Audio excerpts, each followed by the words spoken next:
Tonight's honorees exemplify not only the golden rule, but the phrase, "it takes a village," and shines the light on the fact that many hands make for light work. The first of such examples is a group that lets their light shine, if you will.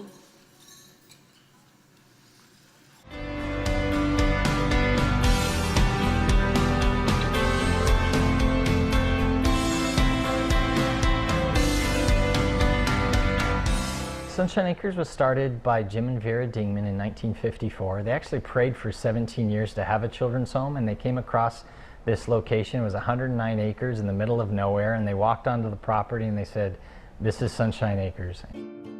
Well, my parents, all the time I was growing up, they talked about having a children's home.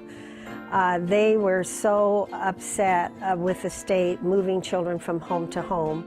We had the name Sunshine Acres picked out 10 years before we found this. We said, someday God is going to give us a home. We're going to call it Sunshine Acres. They literally prayed for 17 years, and when they found this property, 125 acres for $29,500, they didn't even look at the homes. They just stepped out of the car and said, "This is Sunshine Acres Children's Home." Since we had to pray night and day for 17 years, we were grandparents before we finally found a place to start the home. My husband was 48 and I was 43, and we just found an old deserted boarding school out in the desert northeast of Mesa that had been sitting empty for 10 years without a caretaker. That was a total disaster.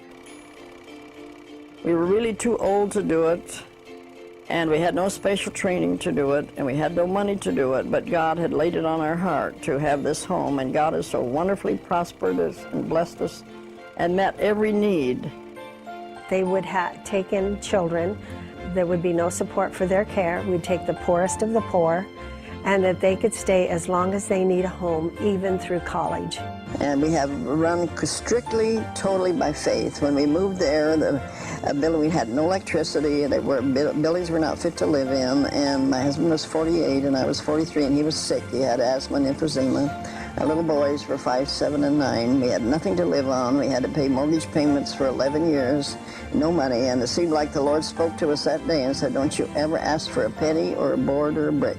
If you're desperate, if you're out of money, if you're out of food, you have bills due, do not solicit for funds. You just trust me. You just take care of the children, and I'll take care of you." The children that come to us have experienced some type of traumatic event in their life, whether it was homelessness, their parents are struggling severely financially, maybe an incarceration has occurred within their family, maybe someone has fallen ill, or family members have taken custody of their grandkids, nieces, nephews, friends, and for various reasons cannot take care of them. So the children need to be in a safe, loving environment that a lot of families that come to us are fearful that they have to give their children up. And we're so thankful that we're partners in raising these children, and that they can come to Sunshine Acres and still have custody of their children, but yet we're able to take care of their everyday needs until that family gets back on their feet to have a positive reunification. I think our program is successful for several reasons. First, it's our goal that every child who walks through our doors feels unconditional love. Has a sense of family, understands that they're part of something bigger and that they're not alone in this world, and that there's loving, caring adults that want to support them. We have all the responsibilities of that. Take them to school when need be, take them to the doctor when need be.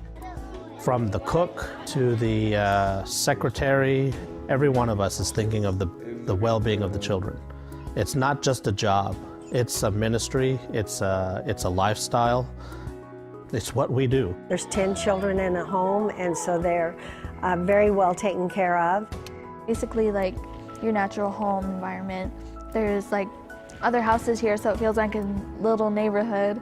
It's much larger than what many people think of when they think of a home, because it's actually a collection of homes. With 109 acres, we believe that we can care for in a short-term plan of have enough property for 15 homes. We currently have 7 homes. We care for 70 children.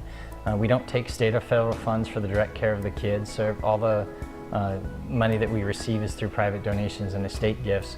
And it's the community really that rallies around us to be able to support that many children. We have an amazing horse program, we have a 4-H program, we have a children's choir, a drama team, we have a football program, we've got karate, we've got archery, an after-school tutoring program, just to name a few. That's why we call Sunshine Acres Miracle in the Desert, and seeing miracles happen every day.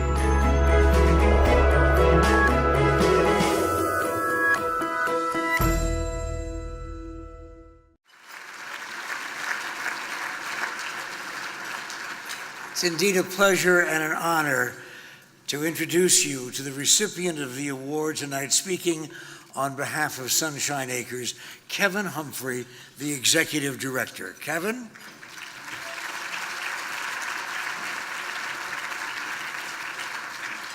Thank you, Pat.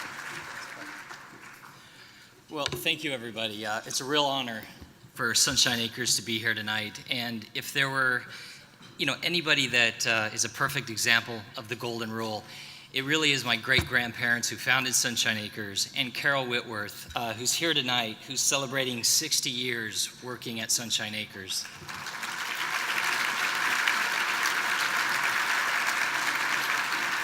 And I believe we also have 7 of our homes here. I'd love the kids just to stand up real quick.